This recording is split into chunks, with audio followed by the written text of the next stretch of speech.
Yo creería que el tema de la curiosidad es lo que ha movido a la humanidad de un punto A a un punto B. Pues honestamente, Hawking estudiaba 1 hora para su doctorado. Einstein dejaba a, si no mal recuerdo, el nombre es María, Mary, su esposa. Su esposa se llama Mary, María, ¿te acuerdas? Ya, se me fue el nombre, se me fue el nombre. Bueno, la cosa es que la gente no sabe diferenciar entre dos términos. Uno se llama prodigio y el otro se llama genio. Hay un libro que se llama de Malcolm Gladwell. Me parece que es el de las 10.000 horas. Hay un concepto de las 10.000 horas para hacer una expertise en algo. Ese libro es Fast Thinking.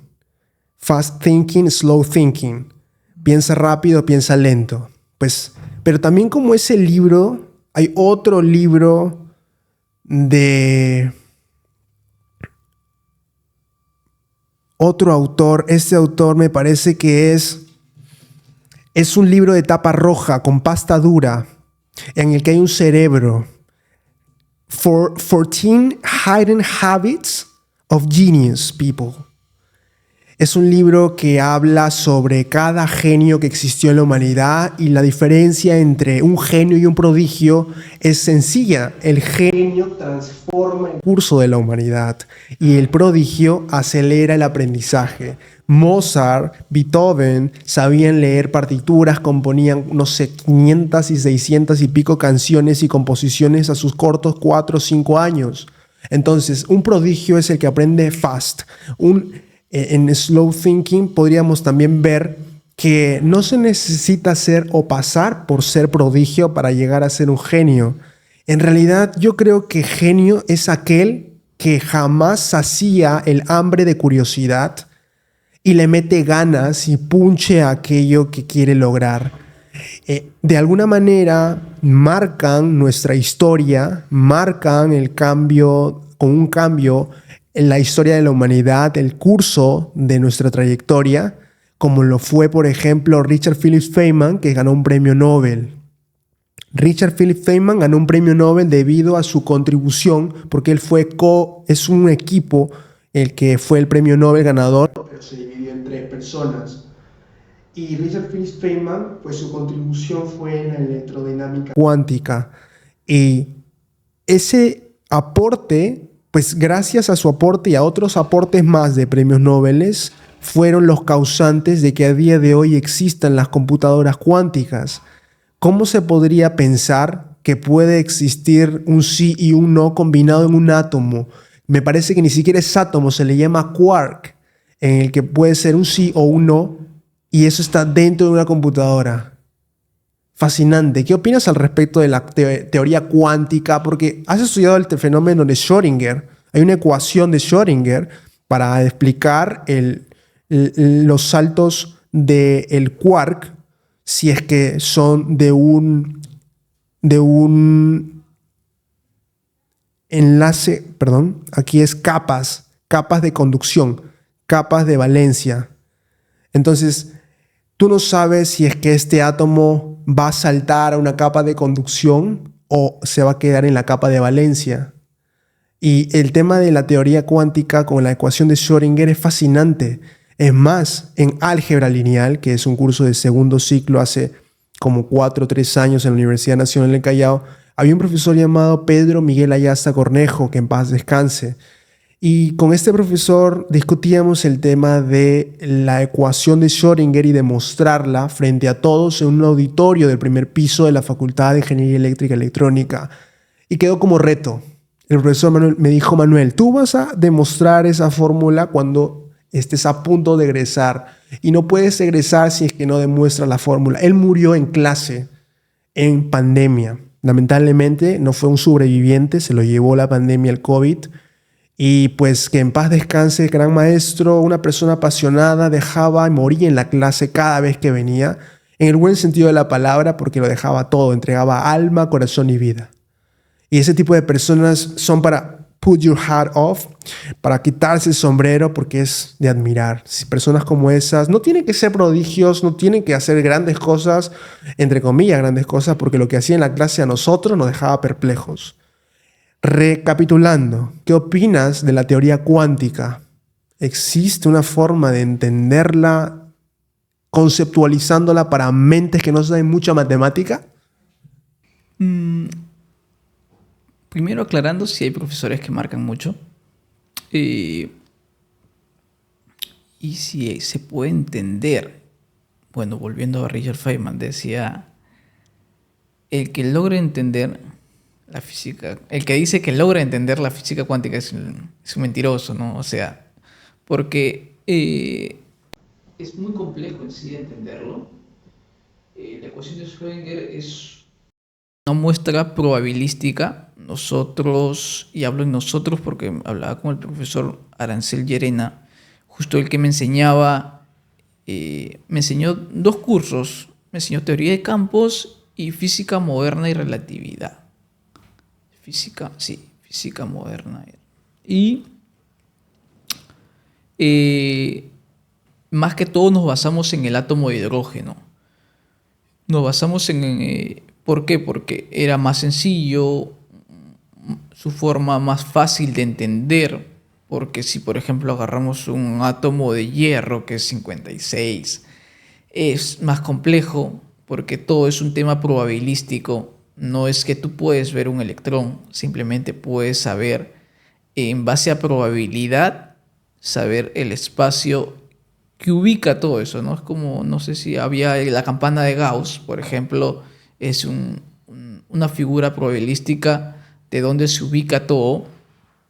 De igual manera, la ecuación de Schrödinger muestra de manera probabilística dónde se puede estar, ¿no? Por ejemplo, un electrón, un básico, como el hidrógeno, tiene una fórmula esférica y simplemente no te dice que es una esfera, simplemente te dice que en toda esa esfera está la probabilidad de que lo vas a encontrar. Fuera de esa esfera es posible, pero no es casi certero que lo vayas a encontrar.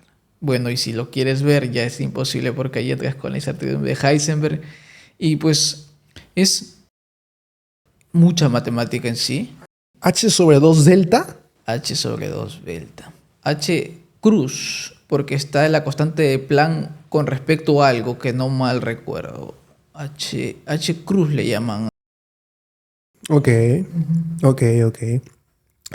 Es un tema que está en la frontera entre química y física y que usa como lenguaje la matemática, ¿verdad? Claro, por ejemplo, es su base, ¿no?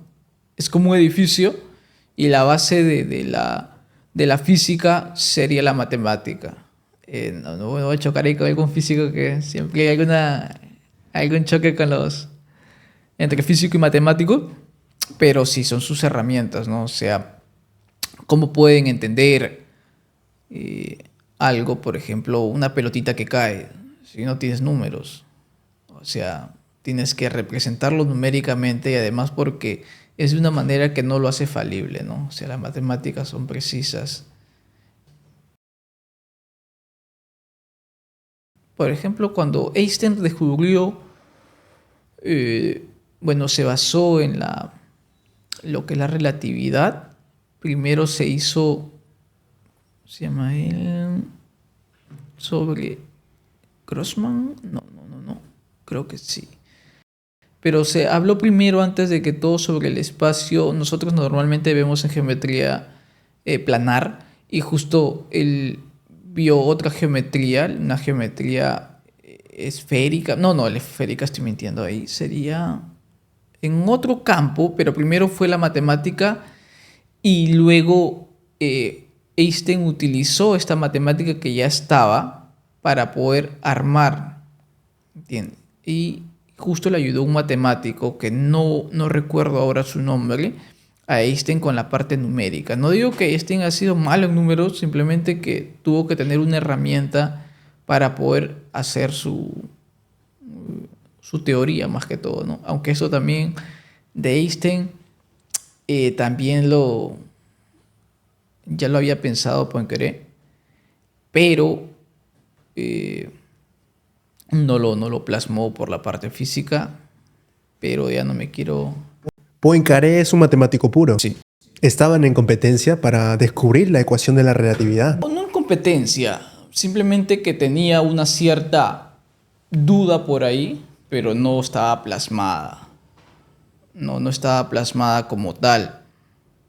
Pero sí había cierta...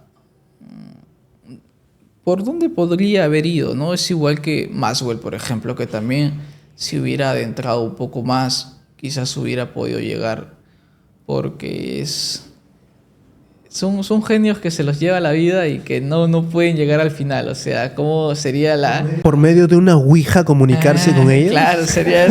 Y hacemos un podcast aquí con ellos.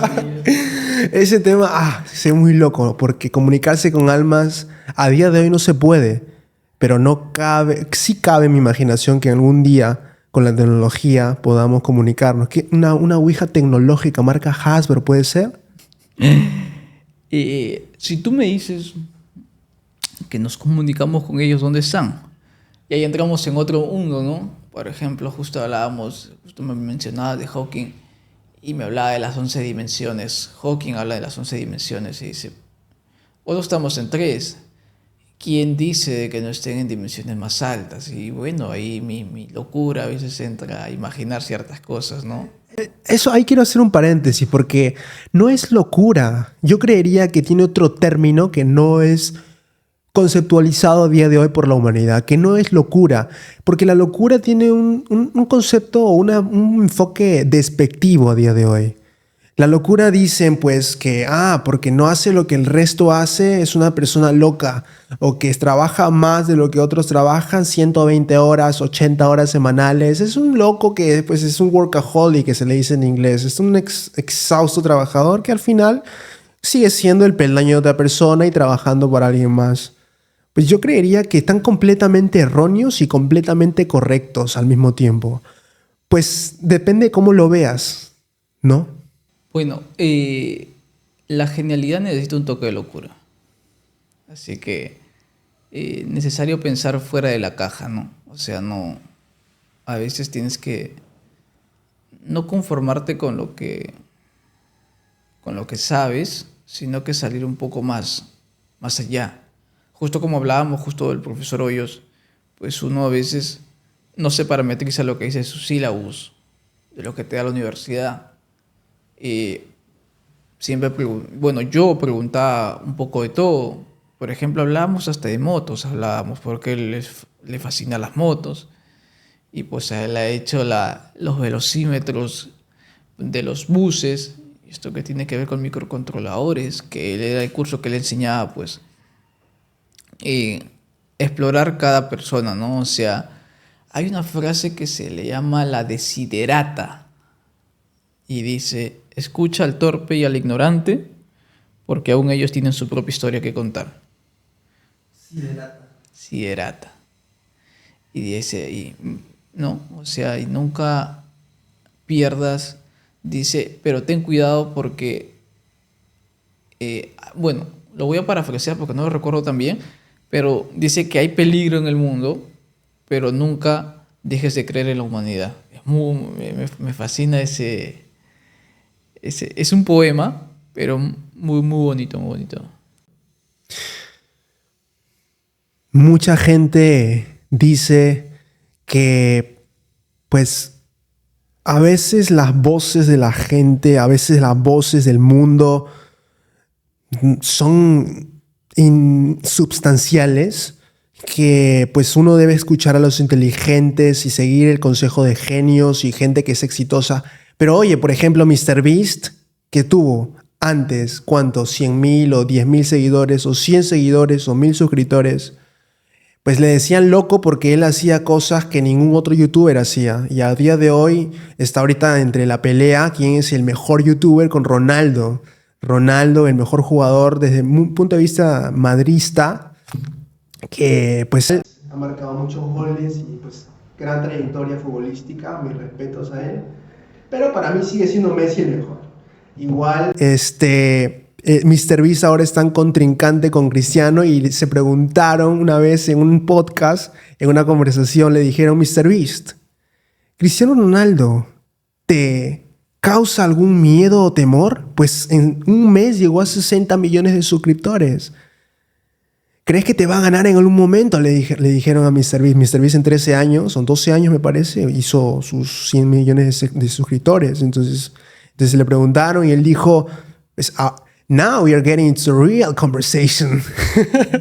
Y entonces como que un remesón mental como que ocasiona, ¿no? Pero al final y al cabo ambos hicieron el mismo trabajo, porque Cristiano Ronaldo no es que los seguidores le aparezcan así por así. Él ha tenido una trayectoria, tiene sus seguidores en Instagram. Creo que ese es como más popular en Instagram, con entre 500 y 600 millones de seguidores. Y pues ahora simplemente está recogiendo los gajos de su trabajo, arduo trabajo en el campo, porque está simplemente cosechando su fruto. Y se ve reflejado en YouTube. Es como lo veo y creo que no va a ganarle a MrBeast porque MrBeast tiene otro enfoque.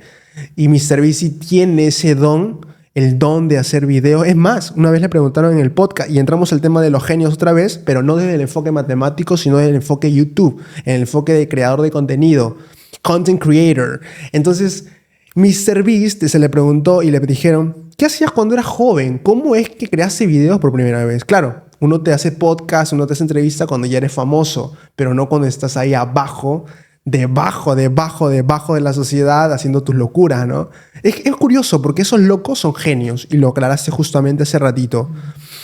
Entonces le dijeron, entonces, ¿cómo era tu experiencia antes? Y MrBeast dijo, yo miraba la cámara y me portaba mejor que cuando conversaba con una persona real, porque esa cámara tenía vida para mí. Y así es como lo veo a día de hoy. Es más, MrBeast es introvertido. Introvertido con 336M de suscriptores. Entonces me parece una cosa no solo de locos, sino de gente chévere, gente que goza su vida y deja para los demás algo para saborear.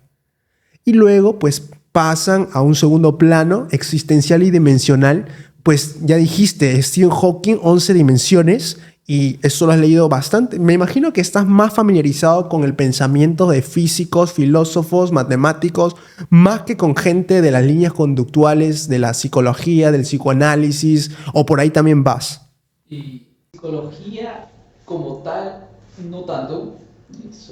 No podríamos decir un enemigo acérrimo de la psicología, pero no le tomo tan en serio porque no tiene algo en sí. Sí, en qué basarse. Tiene muchas líneas. O sea, si te atiende un conductista, te va a decir una forma. Si te atiende... Hay otra rama, una rama de la psicología. Bueno, ¿neurociencia? Por ejemplo, neurociencia está basado más que todo en la parte cerebral y ver todo. Pero hay varias ramas en psicología y que se te atiende cada psicólogo de distinta rama. Tiene un diagnóstico distinto cada uno. Entonces, ¿cuál es la verdad? No puede haber 5 verdades. Es una. Entonces, quizás suena un poco extremista, pero no lo considero tanto como algo serio. Como que aún no se conoce el cerebro en sí, ¿no? No se conoce o dónde se gesta el carácter, o dónde se gesta la imaginación, o por qué surge esto o aquello. Por ejemplo, yo leía,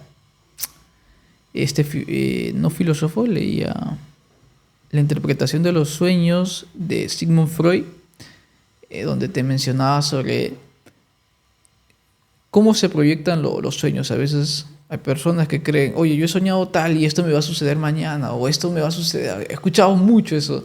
Y pues tú cuando lees y a veces tratas de imaginarlo o de ponerlo en práctica, me explico.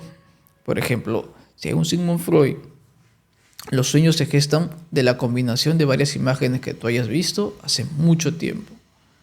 Entonces, por ejemplo, si yo he visto hace mucho tiempo un edificio y ahora he visto una catedral, y de aquí a 3 años, por ejemplo, sueño con un edificio y una catedral, no significa que voy a viajar, simplemente que quizás ya olvidaste, pero has visto eso.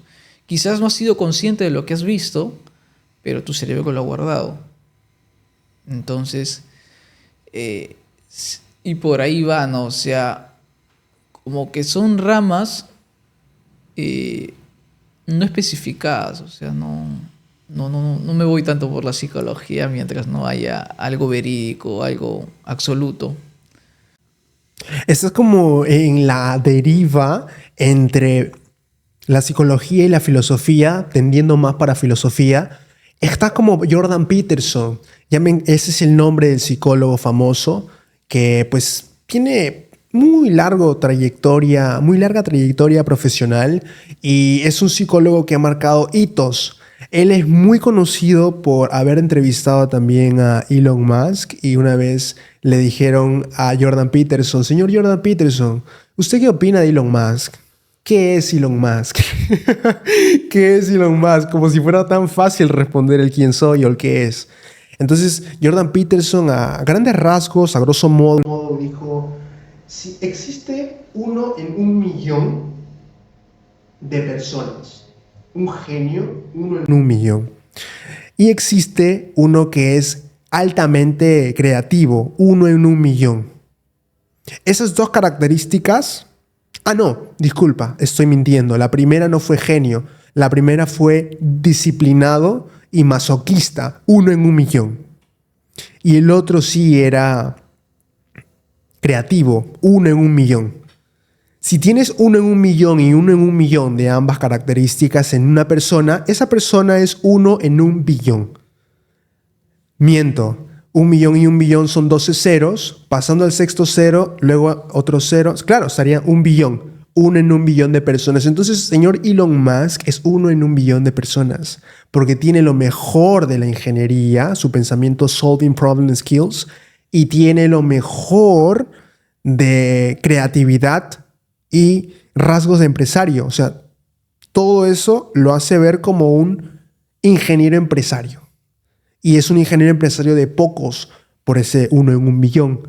Entonces es muy difícil que alguien llegue a donde él está o haga las hazañas que él ha hecho por esos simples rasgos psicológicos. Yo diría más que nada que la psicología nos da definiciones que conceptos.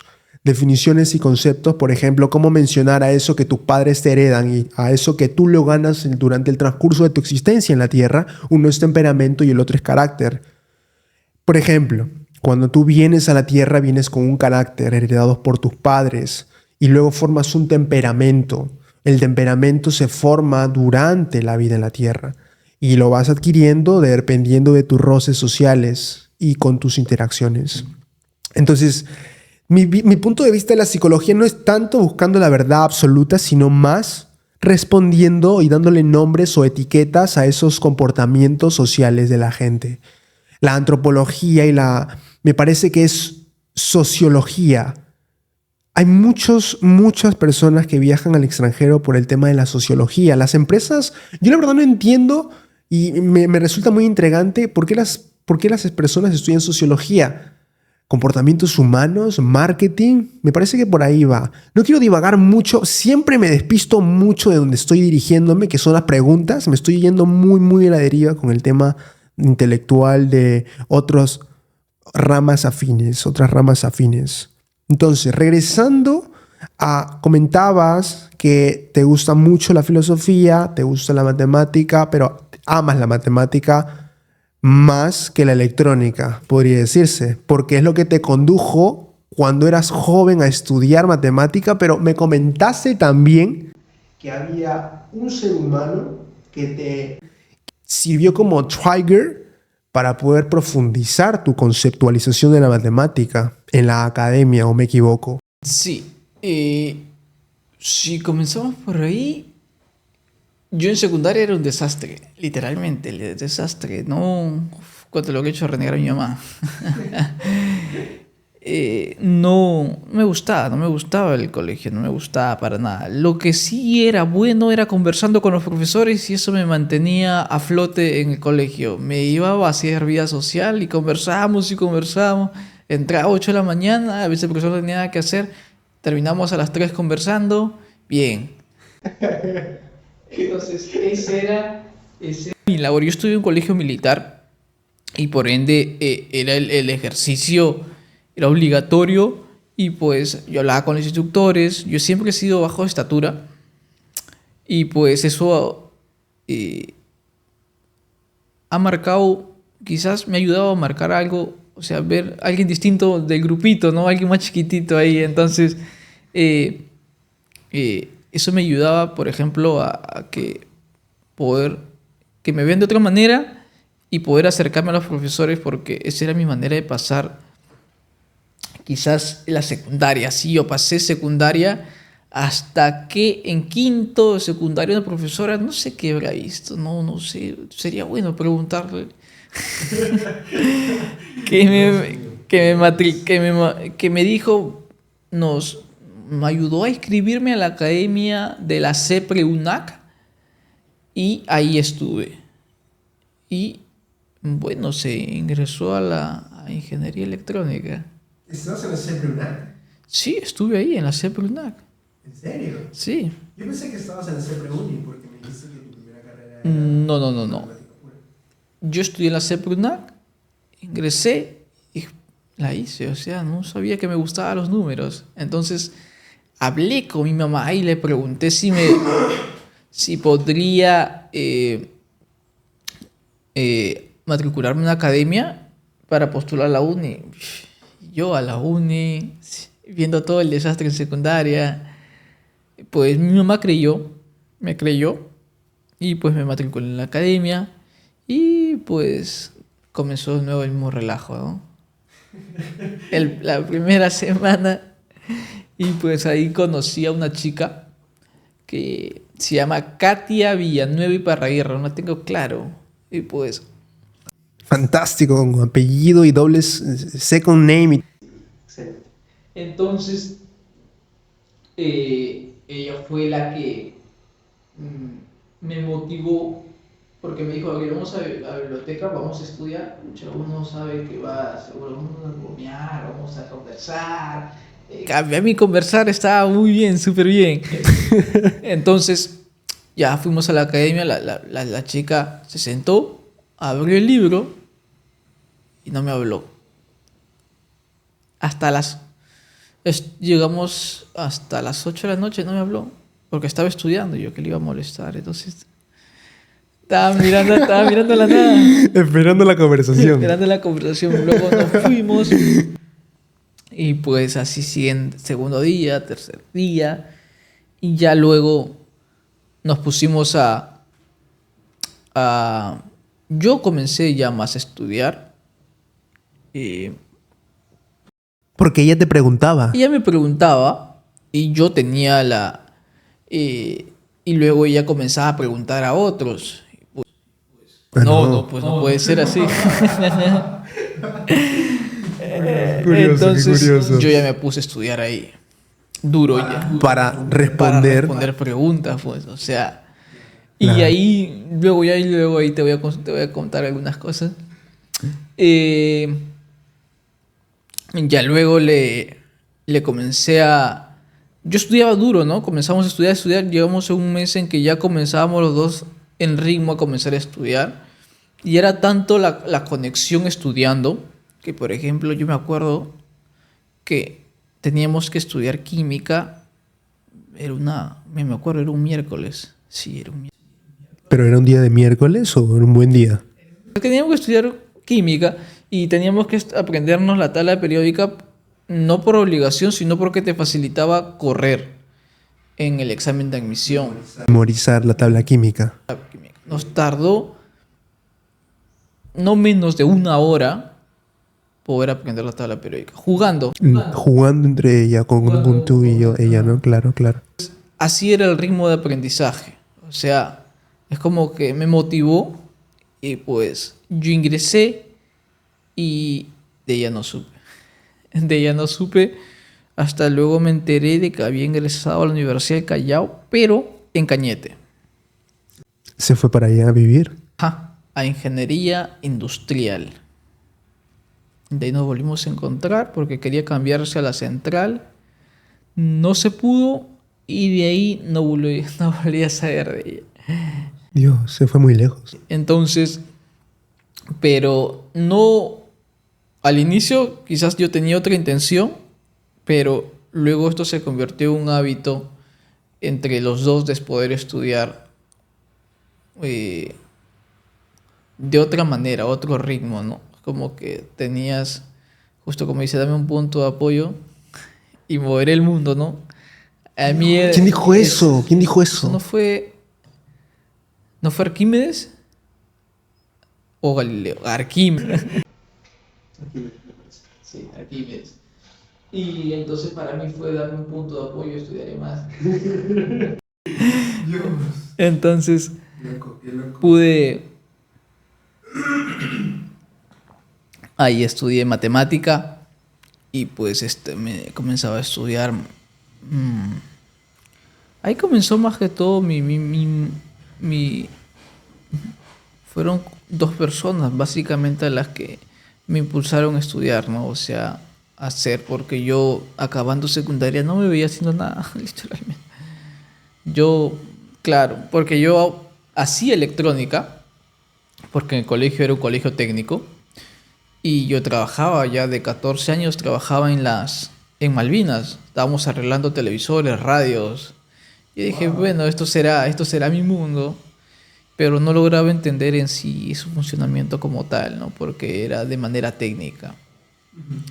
Y pues ya luego cogí ingeniería electrónica como porque me fascinaba, bueno, la electrónica más que todo. No, Y tu curiosidad también. claro, la curiosidad más que todo, ¿no? O sea, la curiosidad más que todo. O sea, por ejemplo, había una radio y decía, pucha, que hay adentro para que pueda cantar. Yo pensaba que una cucaracha podía cantar ahí adentro.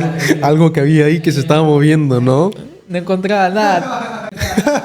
Con su guitarrita. Tipo como Plankton, ¿no? Un Plankton con su guitarra. Dios, qué cosas. Y abrirlo y desarmarlo y tratar de repararlo, eso como que te condujo. No repararlo porque no entendía nada. No entendía nada. Tenía ¿cuántos? 6 años, 7 años. Yo vivía en un primer piso y había un techo. Era de drywall, si no me recuerdo. Pucho, cuando no podía armarlo, para el techo.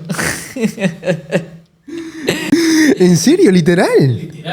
Tenía 5 años, 6 años. Uf, cuántos juguetes. O sea, mi mamá en ese sentido igual me compraba juguetes, pero era mi curiosidad de cómo funcionaba.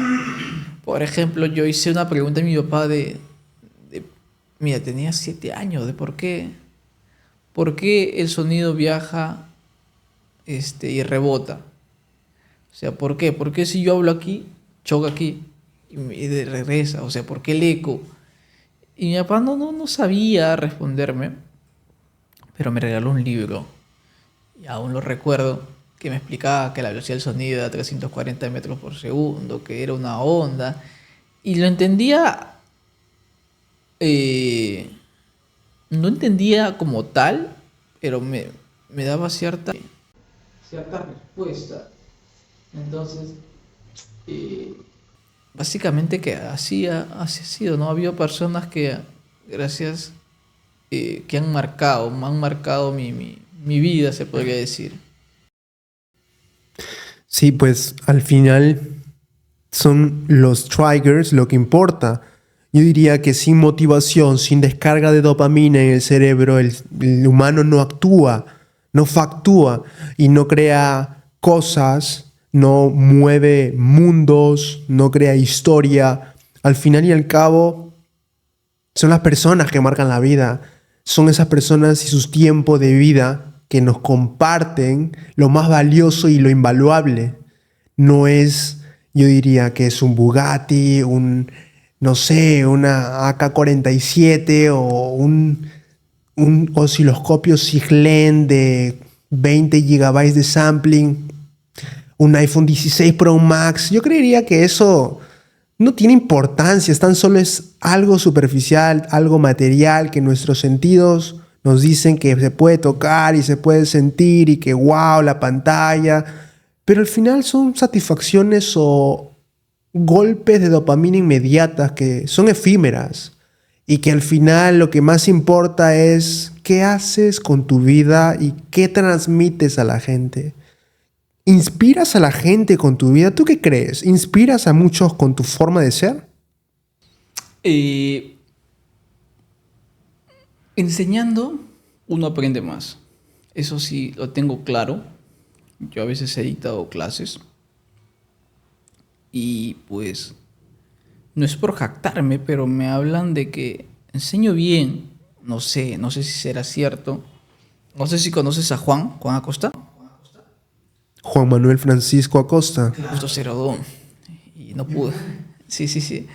Y me decía Gabriel, pero tú cuando enseñas te saltas pasos. No, no llegas. O sea, tú asumes de que la otra persona sabe. Pero yo creo que ahí es donde impulsas a que la otra persona pueda quizás pensar un poquito más. No darle todo masticadito. Simplemente que quizás piense un poco. O sea, es como que quizás yo ahí soy quizás un poco duro con mi hermano, por ejemplo, porque no me gusta no decir enseñarle, simplemente le digo pelea. O sea, si yo te enseño, yo ya aprendí, ¿para qué te voy a enseñar? Pelea y cuando ya no puedas, ya, dime, ¿sabes qué? Ya morí, ya no puedo ya. Entonces, entonces ahí puedes decir, ¿no? Entonces quizás lo ven de manera, me dicen, no, pero ayúdalo, ¿no? Pero, o sea, si yo digo que lo intentes es porque veo potencial en ti, o sea, veo que lo puedes hacer. Entonces, Alto ahí. Eso que acabas de decir destruye y crea nuevos sueños en gente. ¿Por qué? Porque el hecho de que alguien cree en ti en tus momentos de vida más bajos es el punto de apoyo para cambiar el mundo. Pues yo creería que a veces no nos sentimos de lo mejor, que hay momentos de mierda, hay momentos chéveres, hay momentos para todo. Y en esos momentos justos en donde queremos, a veces digamos, quitarnos la vida, no quiero decir que soy suicida o algo así, pero hay momentos en los que personas piensan en suicidarse por eso, porque nadie cree en ellas, porque no le encuentran un sentido a la vida. Es más, ha habido también filósofos que se han quitado la vida porque no existe una verdad absoluta en la Tierra, ¿o no es así? claro, eh, quizás nadie les ha habido alguien que les puede decir, está bien, justo mencionaba de suicidio y justamente, justo en el inicio de ese libro, Camus, en el mito de Sísifo, mencionaba algo, o sea, a veces no haberle saludado quizás a esa persona en la mañana, a veces puede desembocar como un aleteo de mariposa en que pueda ser un desastre al final del día y que esa persona no pueda llegar. Entonces, siempre procurar creer en que esa persona puede hacer algo. Por ejemplo, a veces yo, por ejemplo, puedo ser bueno en matemática, pero danzando soy dos pies izquierdos. Y, y en eso va lo que tienen tipos de inteligencia, ¿no? Hay personas que está tan parametrizado en que si no eres algo de lo que tiene que ver con ciencia, tú no eres un genio, no eres nada, no tienes algo. Pero hay tipos de personas, hay inteligencias. Entonces, cada persona tiene un distinto tipo de valor agregado. Entonces, simplemente que la sociedad te obliga a que tienes que tener ciertas cosas y se tratan de obligar a cumplir eso. Es como, justo decía, ¿no? No sé quién lo dijo, pero decía, tratar de enseñar a un pez a escalar un árbol, jamás lo va a hacer. Claro, entonces, ¿cómo lo vas a ayudar ahí? Entonces, yo primero, justo cuando yo fui a la Universidad de Lima, bueno, tenía que hacer apoyar con dictar unas clases, me explicaban sobre el tipo de aprendizaje, ¿no? Los auditivos, los visuales, las formas en cómo aprenden. Y ahí conllevan, ¿no? A veces enseñan de un modo que la otra persona se siente inútil, pero no llegas a ella. Y es por eso que ahí va la pregunta, ¿no? ¿Entendiste? Ahí va la pregunta, o sea, ¿cómo es la pregunta? ¿Entendiste? O la pregunta debería ser, ¿me dejé entender? yo siempre cuando pregunto es, ¿me dejé entender? Porque quizás esa persona, si yo le digo, ¿me entendiste? Quizás se puede sentir menos, porque quizás aprende otro ritmo. Entonces, por eso yo siempre voy, me dejé entender. O sea, logré mostrarme cómo puedo yo llegar a ti. O sea, ¿sí? Me logro explicar. Entonces, por ahí va, ¿no? Quizás sale por ahí mi ámbito porque me gusta dictar clases, porque es algo que me gusta transmitir conocimiento y pues por ahí va más que todo. A mí me encanta la forma en que la fraseas. Te gusta transmitir tu conocimiento por medio de la clase. La matemática te ha llevado por muchos lugares, por muchos salones, visto muchas almas muy jóvenes. Piensas de un punto de vista optimista cuando le dices a una persona, yo veo potencial en ti. Y eso es lo que debemos tratar de copiar, tratar de plagiar, porque eso es algo que se puede plagiar, no en un examen de admisión, pasar con unos dispositivos y tratar de engañarnos a unos mismos tontamente, porque nadie se merece ser engañado. Igual, yo creo que eso no tiene ningún sentido, que al final te estés haciendo tu propio daño y pues enseñar y aprender para enseñar sería la frase que resume tu trayectoria como docente. Claro. Cree en la otra persona. Cree en lo que... Y si ves que no puede, ayúdalo. No lo hundas, ¿no? Ayudar para mí es darle sufrimiento. ¿Qué opinas? Sufrimiento. Yo creo que sí. A veces, quizás la frase antigua, ¿no? Con sangre, ¿cómo era? Con sangre entra la letra, algo así. No me acuerdo de esa frase, pero por ahí va. Por ahí va, claro, ¿no? Tienes que a veces... ¿Por qué? Porque cuando tú no logras entender algo, pero estás sufre, que tratas de entender, y cuando logras entender, te apuesto que no te olvidas, porque has sufrido para poder, hay un clic ahí en la cabeza que te logra hacer entender, ¿no? Por ejemplo, ahorita ahorita estoy viendo como que comentaba frente a cómo estás, y pues estoy tratando de entender la parte numérica porque estoy leyendo libros japoneses y ellos, o sea, no en japonés porque no sé japonés, sino en inglés, tratar de entender su forma de ver de ellos. Es muy distinta a los americanos. Los americanos son más simplificados, se podría decir, y ellos son, a veces esa manera me hace a mí, quizás un poco masoquista de mi parte, tratar de todos los días de tratar de entender. Quizás hoy día lo entiendo, quizás mañana lo entiendo. Entonces, Resiliencia, perseverancia, ¿no? Claro. Dios. Es que cada libro es la mejor versión de una persona. Cada libro es la vida resumida de otra persona, en qué ha invertido su tiempo. Es más, justo estaba viendo Verisatium, es un canal de YouTube en el que mencionan la historia detrás, o mejor dicho, el porqué de las cosas. Por ejemplo, el LED azul fue el más difícil de fabricar antes que el amarillo y el rojo, verde y rojo. ¿Por qué? Porque se necesitaba más energía de una máquina, no sé cuál será el nombre de la máquina, pero pues fue un hombre japonés resiliente que, a pesar de que le dijeron, no, aléjate de mi empresa, porque él estaba trabajando en una empresa de investigación, cómo crear la onda del color azul en el diodo y el diodo LED, y al final todos estaban en contra de él. Habían dos sustancias químicas que se tenían que utilizar, una más que otra, y la gente se iba por la que más se usaba, pero este señor se iba por la que menos se usaba y era muy baja su probabilidad de encontrar el diodo LED azul. Entonces, al final, él logró encontrar, después de 30 años de resiliencia y perseverancia. Le dijeron, tú no vas a estar en esta empresa, tú ya no vas a trabajar con nosotros porque nos desperdicias mucha materia prima. Mucha materia prima, y es en vano, no tiene resultados. Y es que no creen en él.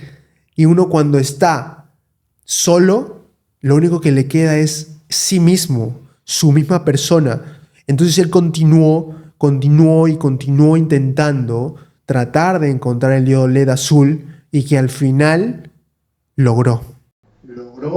Y fue antes que él ya había diodos LED azules, pero no cumplían los márgenes de estandarización porque no eran suficientes, pero él sí logró encontrar un margen que cumplía los estándares y los sobrepasaba. Entonces, gracias a, me parece que es Nakamoto o Nakashiro, uno de esos dos, Nakamoto o Nakashiro. Entonces, este japonés al final fue súper halagado, lanzado de laureles, y al final pues creyeron en él. Bien loco, pero luego ese loco se convirtió en el que creó el diodo LED azul. Y ahí está la frase de la resiliencia, que está en todos lados. Al final, si no eres resiliente con algo, si no lo entrenas, si no lo practicas, si no sufres, entonces no llegas a eso. Claro, sí, en eso tienes razón, porque, por ejemplo, yo no era muy amigo de las letras. Y al inicio me costó leer. Y pues me sufrí un poco para leer. Y pues me forcé. Y llega un punto que ya le hayas el gusto, ¿no? Como que justo esto también, como le decía anteriormente, Yokoi te decía, ¿no? A veces uno simplemente quiere hacer lo que le gusta y no es así. Uno tiene que forzarse, quizás, un poco. No digo que todo debe ser quizás el aprendizaje forzado, no estoy con respecto a eso, pero quizás forzarse para lograr llegar a algo, ¿me entiendes? Es como, no necesariamente, porque lo que ya, simplemente si haces lo que te gusta, pues para mí me parece muy soso, muy aburrido, es como que simplemente sacarte de tu zona de confort, ¿no? Hay una frase que dice, your comfort zone will kill you. En algún punto del espacio-tiempo nos daremos cuenta que hemos perdido tanto tiempo de vida sin haber intentado algo riesgoso. Y es que al final, qué interesante tiene la vida si es que uno no toca horizontes nuevos o uno no pisa lugares desconocidos, inéditos. No tienes esa ansiedad por conocer el porqué de las cosas, buscar resolver enigmas, incógnitas, encontrarle el valor de la X. Es que es fascinante y uno debe sufrir. ¿Qué le decía a este señor que es el cofundador de NVIDIA, este chinito? Bueno, ojitos chinos, no puedo decir si es chino o es japonés porque no lo sé, pero sí te puedo decir que fue una persona que en su LinkedIn page principal se puso primero 15 años de lavador de platos en Wendy's, no sé cómo se llamaba la empresa, y luego cofundador de la empresa que por primera vez en la historia alcanzó el hit de trillón de dólares en ganancia como net worth, total net worth. Entonces, pues no tiene vergüenza de ponerlo. ¿Y por qué debería tenerlo? Es decir, somos humanos, hacemos trabajo porque de eso comemos. Dios decía a través de la Biblia, para que puedas alimentarte, trabaja. Y está ahí. Y luego conversaba con mi profesor de la ex promoción del Niño Jesús de Praga, Iván Nieva. Y justo yo entraba para poder hacer una alianza estratégica para enseñar reparaciones celulares a sus chicos, que es mi ex colegio. Entonces ellos muy amenos conmigo me dieron la palabra y yo les dije, profesores, buenas tardes, ¿qué tal? Vengo muy amablemente con ustedes a agradecerles primero por todas las enseñanzas, porque son invaluables, no podría pagarles, nunca terminaría. Y por otro lado, pues vengo a ofrecer un taller, una capacitación de reparación de celulares para sus chicos. Pero cuando entré, yo noté algo interesante. Ellos me dijeron, de frente se alegraron y me dijeron, Manuel, estamos cansados. Y lo mismo me dijo Eduardo. Eduardo es otro profesor. Ambos son de matemática de San Marcos. Y me enseñaron la matemática, pero el que más me respondía era Eduardo. Mucho cariño le llevo a ese profesor, mucho cariño.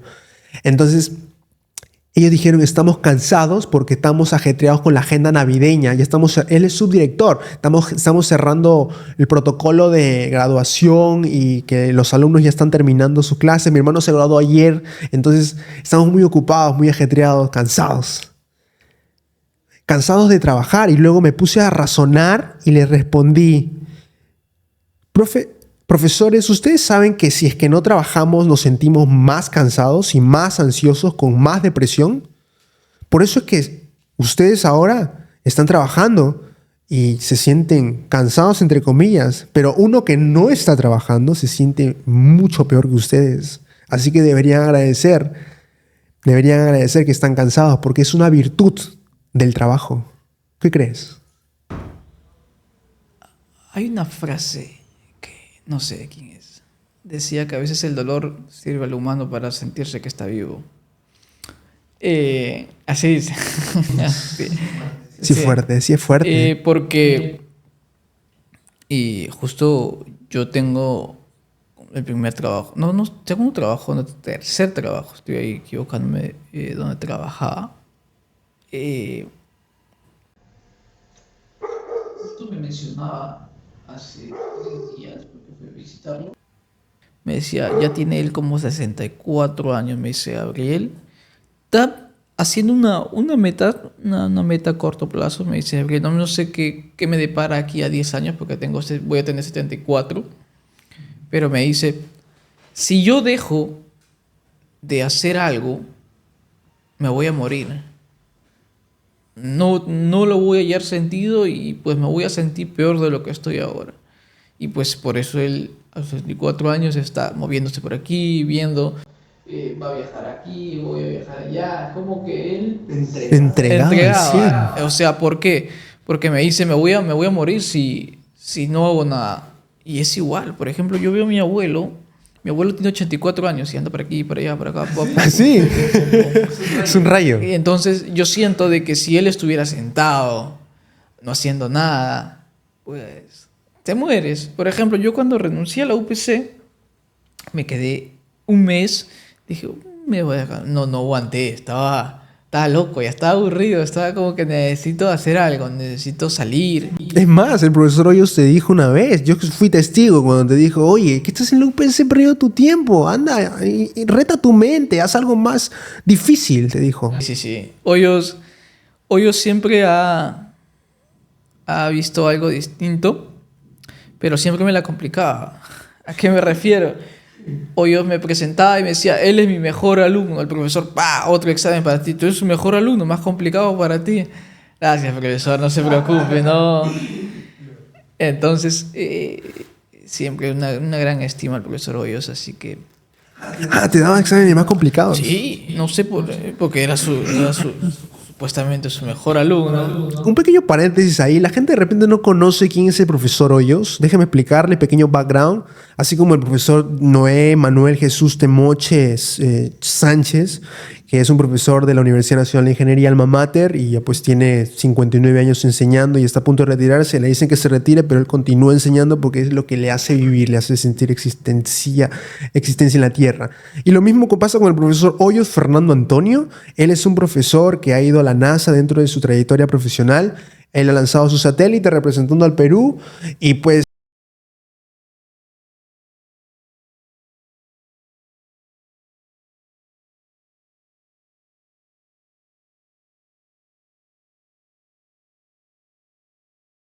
es un gran profesor de tremenda envergadura, una talla impecable de maestro.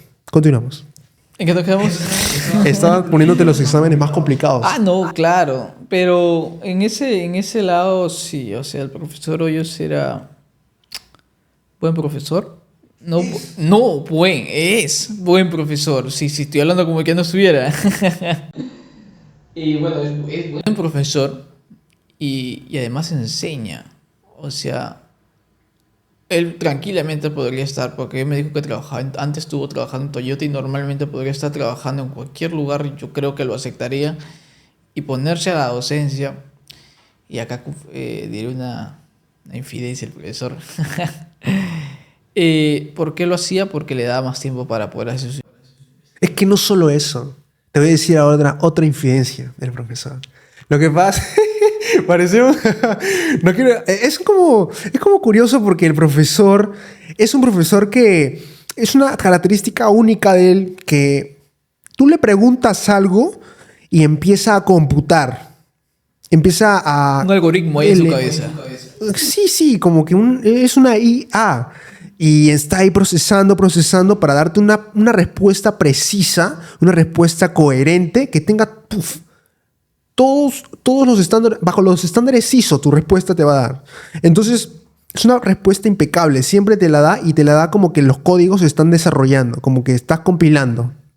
Entonces es un profesor tremendo, tiene tanta información, tan valiosa su información, que lo hace único, lo hace uno en 1 millón de personas. Entonces sí, es un tremendo maestro. Claro, gran profesor. Eh, con él... Bueno, no llevaste microcontroladores con él, ¿no? No. No, lamentablemente, pero me infiltré. Ya algún momento llegaré a tener una clase por lo menos de 1 hora con el profesor de microcontroladores. Yo creo que al final lo que importa es lo que tú dices, el incentivo. ¿Qué cosa te motiva a estudiar? Y ya el resto es tu chamba, pues, ¿no? Eh, bueno, ya algún día espero que lo tengas por aquí. Vamos a tenerlo por aquí. Tiene que ser de hecho, porque con él sí es para conversar unas 20 horas por lo menos. Hay muchísimo ahí que hay que hacer también una Sí, lista de sí, preguntas. un Fuertísima. setup. Y tienes que ayudarme en eso también. Para Claro. formular las preguntas. Sí, puedes preguntarme, no sé qué más ahí Bueno, pasando a otro capítulo de las preguntas, hay una sección en donde yo personalmente me gustaría comprender cómo es que fue tu trayectoria en la Universidad Nacional de Ingeniería y qué contraste con la Universidad Nacional del Callao. Si bien es cierto, estás en 2 carreras o ya estuviste en matemática pura y estás a punto de terminar ingeniería electrónica, pero hablemos de exigencia. Si bien es cierto, la Universidad Nacional de Ingeniería tiene muchos elogios por parte de otras universidades de Latinoamérica, la Universidad Nacional Autónoma de México, en donde entran ¿cuántos? 113,000 estudiantes tranquilamente, duplica la cantidad de estudiantes de San Marcos. Entonces es todo un mundo, pero bueno, ¿cuál es el nivel de exigencia? ¿Consideras que tiene para dar más? ¿Consideras que tiene un buen estándar para el nivel de estudiantes que ingresa a esa universidad? ¿Qué tal está la Universidad Nacional de Ingeniería? Más que todo, mm, la diferencia comienza por el examen de admisión. Haces una separación muy grande de quién ingresa y quién no. Entonces, el profesor ya arranca desde un nivel ya distinto. Por ejemplo, yo cuando postulé a uni, nosotros ya teníamos un conocimiento previo, no a profundidad, pero ya de integrales y derivadas, para poder hacer ciertas, lo que se llamaba en trigonometría, hallar el área bajo una curva. Y eso te permitía, no era un requisito, pero te facilitaba muchas cosas. Entonces, y en cambio, en Universidad del Callao, el nivel es muy... O sea, el examen de admisión es menor, por ende, el conocimiento con que ingresa el alumno es menor. Entonces, el trabajo del profesor, ¿cuál es? Subirle el nivel. Pero ahí viene el otro punto. Si el alumno, al haber ingresado y no se ha exigido más, así el profesor le dé toda la matemática, va a querer pasar el examen, como son muchos alumnos, simplemente querer, y no digo que solamente el del Callao, también hay en la uni también, simplemente quieren pasar el examen y listo, siguiente ciclo, nada más. Entonces, hay algunos, en cambio, quieren aprender, ¿no?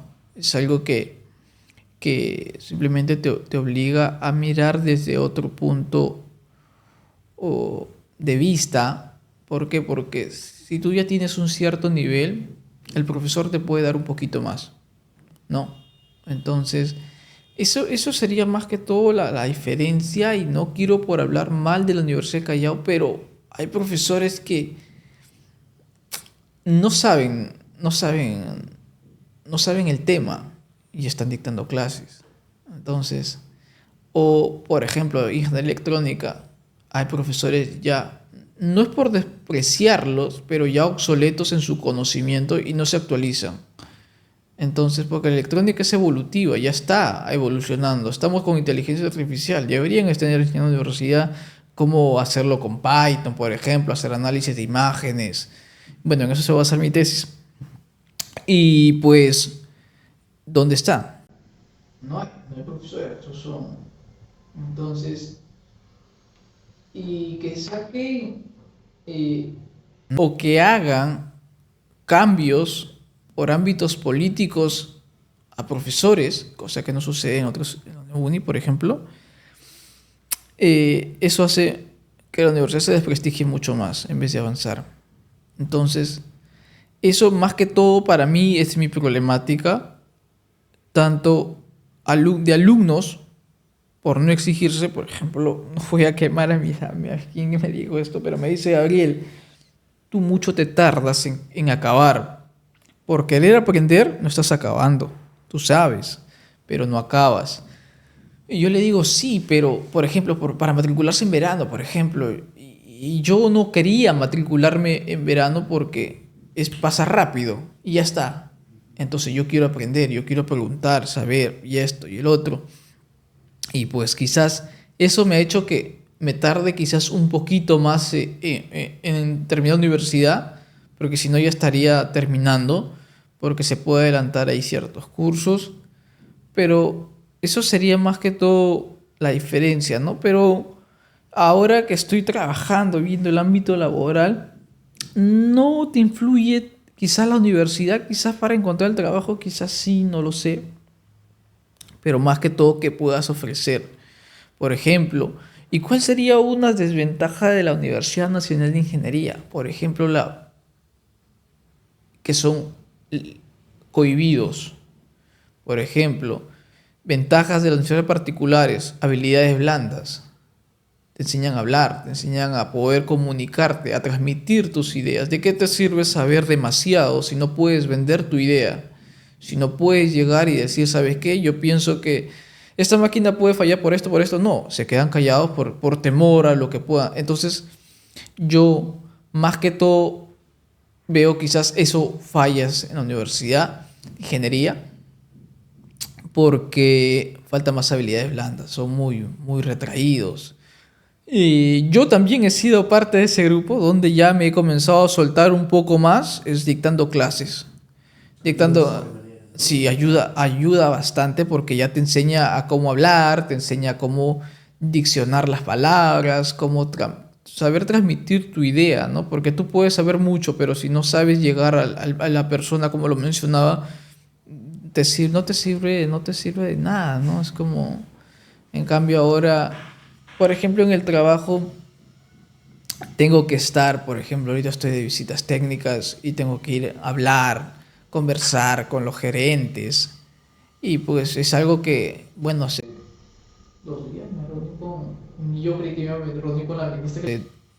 2 días me reuní y no, ni por felicidades, no estoy orgulloso de la política en el Perú. Así que no es ni para felicidades. Te has presentado y ya tu presencia ha estado ahí. Sí, claro. Entonces, no es mucha gente lo consigue, ¿no? Entonces, es saber, pero ¿qué pasaría si sé mucho y no sé hablar? Me encuentro con la ministra y estoy... Ajá, ya, listo. Entonces, a eso voy. También a lo que falta...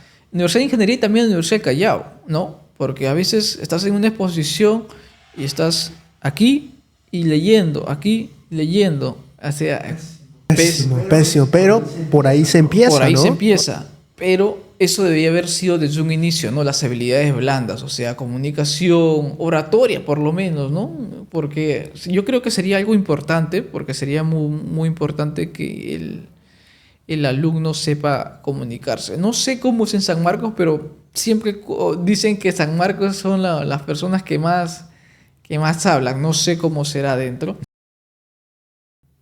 Yo solo sé que hay tomas, huelgas y más huelgas. Ya, entonces, ¿eso de dónde surge? ¿Quién les enseña a ellos a hacer eso? ¿Me entiendes? Entonces, si tú ves, hay cursos en San Marcos que se llaman redacción. Bueno, en la Nueva Maya del Callao sí está ese curso. En cambio, nosotros, ¿qué hemos llevado? Ética, donde hay algo de letras, ¿no? O sea, ¿dónde está la parte que nos puede ayudar? Aparte, el único curso, por ejemplo, Constitución, sí ha sido un curso que nos ha ayudado, ¿no? O sea, en la parte legal, política, profesor Mauro, que para descanse, pues, ¿no? Yo creo que más que todo eso, ¿no? Saber la parte comunicativa, más que todo. Repotenciarlo para que cuando tú tengas un 10 de conocimiento, no tengas un 3 de habilidades comunicativas y no te noten como un 3. Porque, ¿qué crees? Que si no sabes si sabes comunicarte un 3 sabiendo un 10, ¿la gente te va a ver como un 10? No, te va a ver como un 3. Por ejemplo, no es por hablar mal de Alan García, pero Alan García no creo que, si no mal recuerdo, no tiene tanta educación, pero habla muy bien. Y uno piensa que es un genio. Entonces, simplemente que tiene buena locución, sabe hablar, sabe comunicarse, sabe transmitir sus ideas, y votaron a pesar de lo que hizo por segunda vez. Entonces, Tremendo orador, el mejor orador de la historia peruana. justo leía, hay un libro de Alan García, no me recuerdo su nombre, pero decía que él, la manera, dice que para hacer una conferencia de 1 hora se tardaba casi una semana en poder armarlo. Y él dice que para poder aprender a hablar, dice que leía mucha prosa, mucho poema en prosa. Entonces, porque te explicaba la forma de la entonación de la palabra. Como ingresa al oído, es una imagen bucal. Y eso lo dice Marco Aurelio de Negri también. La imagen bucal es un tipo de imagen que la gente te percibe. Apenas tú abres la boca en una conversación, se empieza a estructurar una forma tuya distinta a la apariencia física. Y esa forma o puede ser hermosa o puede ser desastrosa. Dependiendo de tu imagen bucal, es como tu presencia y tu reputación se van a parar cuando estás en una conversación. La imagen bucal. Jamás me voy a olvidar de esa frase. Imagen bucal. Y pareciera que imagen solo es una picture, una foto o una imagen de Facebook, de Instagram, pero nadie se imagina que hay una imagen bucal. Marco Aurelio de Negri, que en paz descanse. Mírame cuando te hablo, ¿no? Mírame cuando te hablo. Hay otro señor que también sabe hablar muy bien, Jaime Bailey. Bailey, yo ando viendo sus videos, no se ha visto que ha tenido pequeños reels que tiene pequeñitos de... Sí, hace pequeños... Sobre su vida, cuenta su vida. Está vivo todavía. Y todavía en YouTube tiene también, como César Hildebrand, una cuenta de YouTube en donde crean contenido y hablan comentarios, hablan de sus anécdotas. Es muy chévere, muy, muy recomendado. Sí. De política, ¿no? Para no ser, como decían los griegos, idiotas, ¿no? Porque viene de idios, ¿no? Que está fuera de... Ya me estoy yendo por otro lado, ¿ya? No, y hablando de idiotas, uno creerá que Tongo Centella... Tongo, le decían Tongo. Y al final tuvo como 8 hijos, 7 hijos, pero lo tildaban de tonto. Y en realidad no es ningún tonto. Tú lo comentaste, inteligencias múltiples. Howard Gardner, cada uno añade valor de alguna forma y tienes ese ser únicos que los hace especiales. Entonces Jaime Bailey entrevistaba a Tonguito Centella. Yo decía Tonguito de cariño. Y me reía, me mataba de risa en sus entrevistas, porque hablaban así en un espacio oscuro donde solo la luz residía en sus cuerpos. Entonces, muy recomendado también para que vean las entrevistas de Jaime Bailey y Tongo Centella. Qué impactante, tremendo comediante, un genio de las risas. Y pues, para terminar este hermoso podcast, una pregunta intrigante. Dijiste que no tienes un propósito o que buscas lo que te gusta. Persigues lo que te gusta. Ahorita no tengo como algo no sé a dónde estoy apuntando, estoy como una brújula apuntando a todo lado. Y de casualidad, ¿tú sabes quién eres?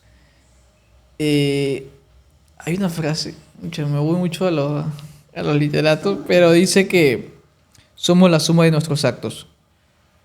Y pues yo simplemente creo que soy alguien muy curioso. Eso sería lo que me resume más que todo. Pero yo creo, justo mencionando justo con el profesor Hoyos, me mencionaba y me decía la forma en cómo él llegó a la NASA. Y pues por ahí estoy que quiero ver si también se puede. Por, claro, porque yo conocí Miami, estuvo muy precioso Miami. Y pues digo, ¿por qué no? ¿Por qué no se podría? Entonces, quizás yo quiero acabar la universidad en electrónica y quizás ver si se puede ir apuntando un poquito por ahí. Es que ya, yo ni siquiera creo que es un si se puede, yo creo que es un cuándo va a ser. Agendar. ¿Por qué yo digo si se puede? Porque a los peruanos nos ponen muchos límites, quizás en el extranjero. Por ejemplo, el peso de tu bachiller, el peso de tu título en el extranjero, por ejemplo. No lo sé, sería mentirte, pero no sé cómo va a ser, es mi peso en electrónica en el extranjero, a eso voy. Me parece que hay exámenes, hay todo un protocolo. Es más, hay agencias que te apoyan con tu GPA para que puedas rendir y tu puntuación esa va transformada. O sea, todo lo que sabes al final, siempre hay soluciones, Encian. Siempre hay soluciones. Entonces, como te digo, yo soy una persona muy optimista, me considero una persona que le ve solución a todo, encuentra siempre el lado brillante de la moneda y no tengo por qué perder mi tiempo en siempre buscar un problema. Porque al final problemas son oportunidades para mí. Entonces yo creería en Cian, 100% plenamente seguro, convencido de que vas a ir a los Estados Unidos a hacer lo que más te gusta, que es saciar tu hambre de curiosidad. Muchas gracias. Así que si cuando llegues, me llamas y hacemos un podcast por Riverside, digitalmente. Listo, genial. Última pregunta antes de terminar este hermoso podcast. Este pequeño espacio de tiempo. ¿Qué le recomiendas a los jóvenes que se preparan en los colegios de secundaria?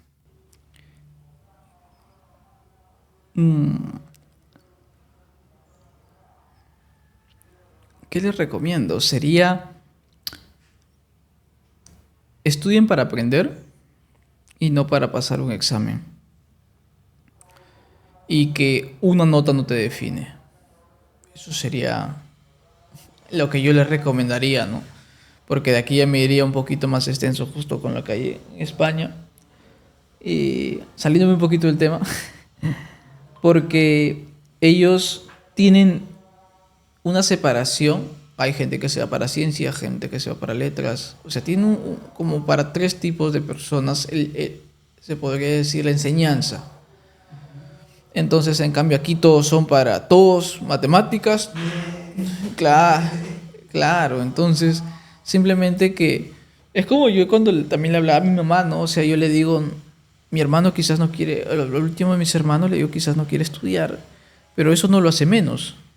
Simplemente que tiene otra línea y simplemente que las notas no te definan, ¿no? Aquí me ves a mí con una secundaria desastrosa. Y ahora... Uh-huh. Y pues eso sería más que todo lo que recomendaría. Muchísimas gracias, Encian, por la valiosa conceptualización de tu mensaje. Vamos a encontrarnos otra vez, estoy seguro, de repente de aquí a 15 o de aquí a 20 años. Pero antes que fallezcas, tienes que venir a otro podcast conmigo para poder recordar bonitos momentos, compartir anécdotas y experiencias, porque esto es buenísimo de inicio a fin. Y hay que darle todo siempre, un consejo mío de parte para los jóvenes, es siempre apuntar a la excelencia. Y el sufrimiento, no tratar de saltarse el sufrimiento, porque esa es la parte jugosa de la cajachina.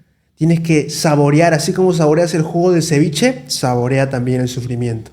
Es la mejor forma de gozar la vida a su máximo esplendor. Muchas gracias, Enciano, nuevamente. Muchas gracias por tu tiempo aquí, por tu disposición, porque vienes desde Aeropuerto Jorge Chávez. He venido en avión desde ahí.